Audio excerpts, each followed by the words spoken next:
Alright, so the best way that I know how to show how to do a regen is just to show when one needs to be done. And so I waited till I needed one to do this video. It's been a couple of days because I haven't idled much, and there it is. You know, you can see right there that light. There's another one over here that's going to come up for exhaust temp, okay, but this one's asking for a regen. Now you can see I've got my cruise control on.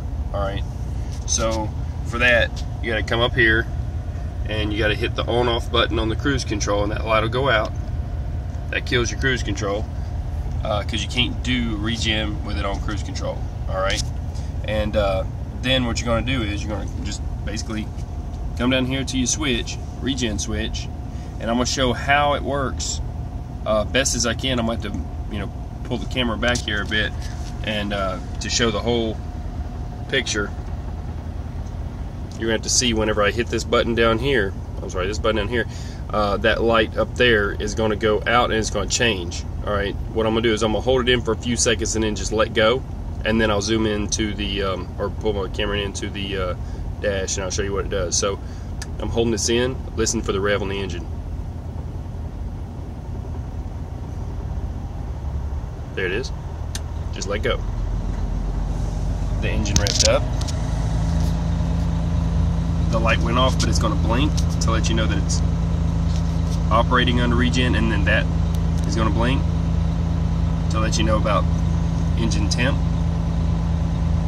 If you haven't done a regen in a while or something, sometimes they don't actually work correctly, and it'll ask for another one. So if it needs a second one, you'll have to give it a second one. It does do regen going down the road while you're driving it. It's set up to do that. There's different stages that you can have your computer set at, though. My understanding is that there's a higher stage than it comes off the road. If it's asking for regen a lot, you know, after you're parked, they say, well, some other kind of stage you can up it to or whatever. You can talk to your dealer about that. This being a Freightliner, you talk to your Freightliner dealer, but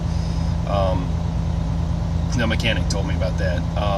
But right now it's just still set factory set, and so like if a regen does not work, then what you're going to want to do is you'll have to do it again, and don't be surprised if your water temperature goes up so that actually the thermostat lets out and it comes down while it's going on.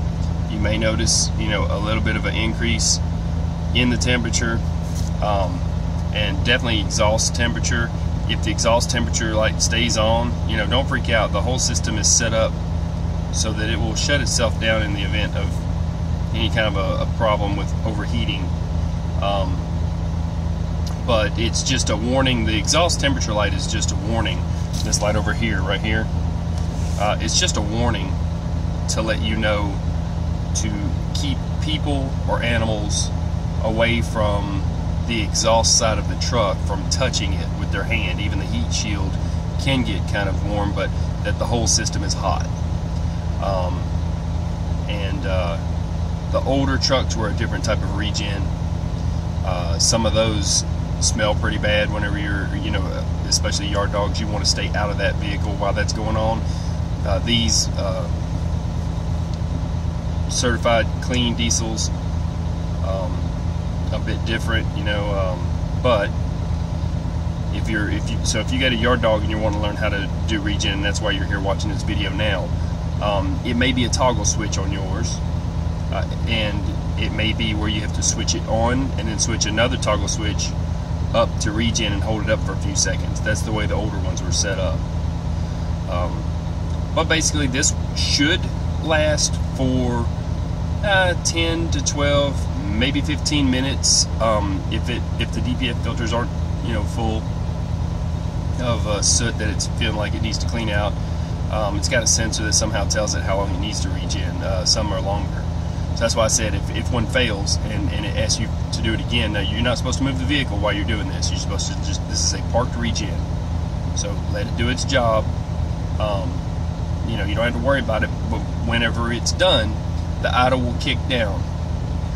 When the idle kicks down, you're going to need to come back up here and set your cruise control, okay, you have to come back up here and you have to turn it on, and then you know, put it on, you know, set, so that it'll idle. Otherwise, after however long your truck is